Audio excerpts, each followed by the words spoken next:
और अब बात जम्मू कश्मीर की, जहां राजौरी में ड्रोन्स देखे गए।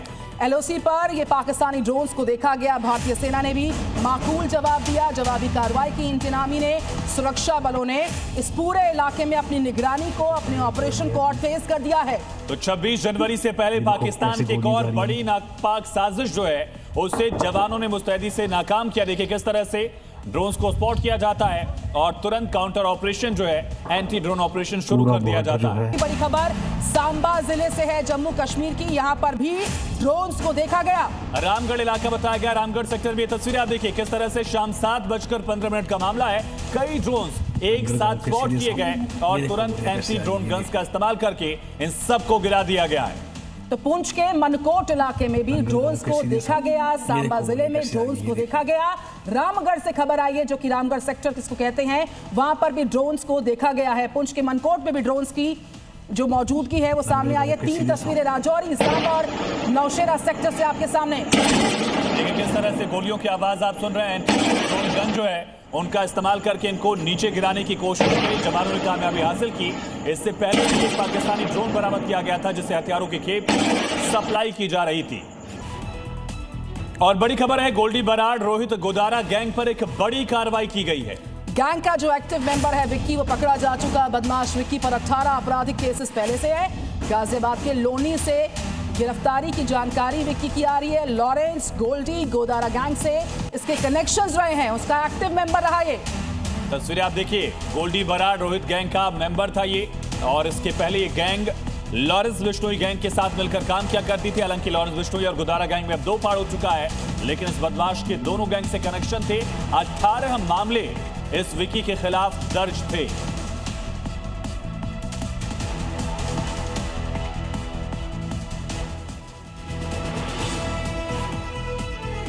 तो गैंग का एक्टिव मेंबर विक्की पकड़ा गया है।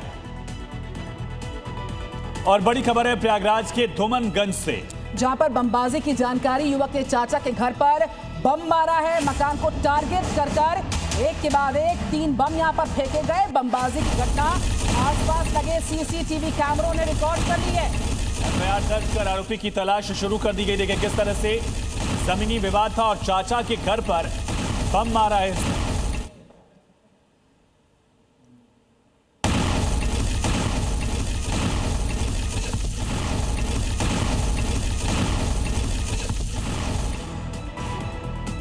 और ये खबर इस वक्त है उत्तर प्रदेश के देवरिया से, जहां पर इस वक्त की बड़ी जानकारी है कि अवैध मजार को बुलडोजर से ध्वस्त किया गया है। सरकारी जमीन पर अतिक्रमण किया गया था। ओवरब्रिज के नीचे अब्दुल गनी शाह की अवैध मजार थी।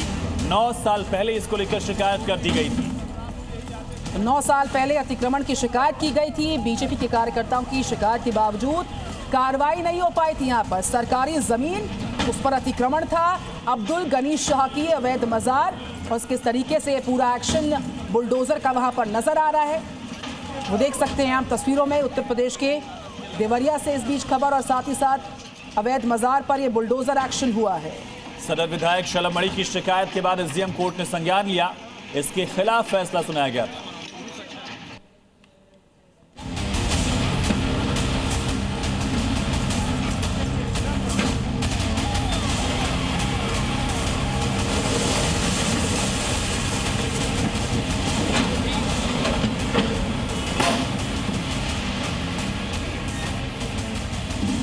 कमेटी उसका विरोध नहीं कर रही है, लेकिन बुलडोजर सरकार की तरफ से।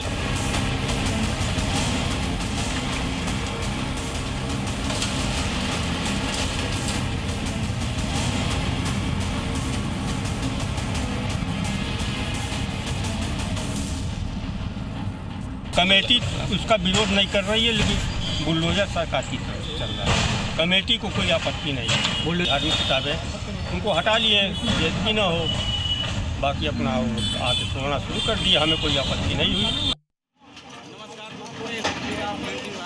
तो देखिए, जो मस्जिद कमेटी से जुड़े हुए लोग थे उन्होंने भी कहा कि कोई विरोध नहीं है। कल 12 बजे का वक्त दिया गया था और तब तक सारा सामान जो है मस्जिद कमेटी ने, मजार कमेटी ने दरअसल उसको खाली कर लिया था। तो सरकारी जमीन पर यह अतिक्रमण किया गया था। ओवरब्रिज के नीचे ये अब्दुल गनी शाह की मजार थी। 9 साल पहले अतिक्रमण की शिकायत भी हुई थी। बीजेपी के तमाम कार्यकर्ताओं की शिकायत के बावजूद एक्शन नहीं हुआ था इस पे अब तक। ये 4 तस्वीरें आप देखिए, सदर विधायक शलभ मणि की तरफ से शिकायत दी गई और इसको लेकर धमकी भी दी गई थी। मुख्यमंत्री से मिलकर उन्होंने मामले की शिकायत की थी।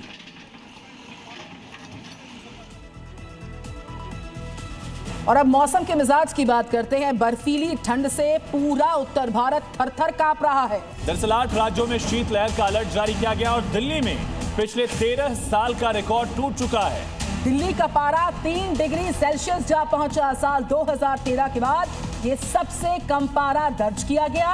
और मौसम विभाग ने 8 राज्यों में यहां पर शीतलहर को लेकर अलर्ट जारी किया है। बढ़ती सर्दी को लेकर अलर्ट जारी किया गया है। तो बर्फीली ठंड से उत्तर भारत लगातार परेशान। 3 तस्वीरें आप देखिए, उत्तर प्रदेश के मथुरा की विजिबिलिटी जो है वो किस तरह से बेहद कम हो चुकी है। लोग अलाव का सहारा ले रहे हैं इस भीषण सर्दी से निजात पाने के लिए। ये तस्वीर आपके सामने, दूसरी तस्वीर सीकर राजस्थान की और तीसरी तस्वीर है दिल्ली की। एक तरफ शीतलहर का प्रकोप है, लगातार सर्दी बढ़ रही है और इन सबके बीचों बीच मौसम विभाग कह रहा है कि अभी अगले कुछ दिन इसी तरीके से सर्दी बढ़ती रहेगी और लोग परेशानी से जूझते रहेंगे।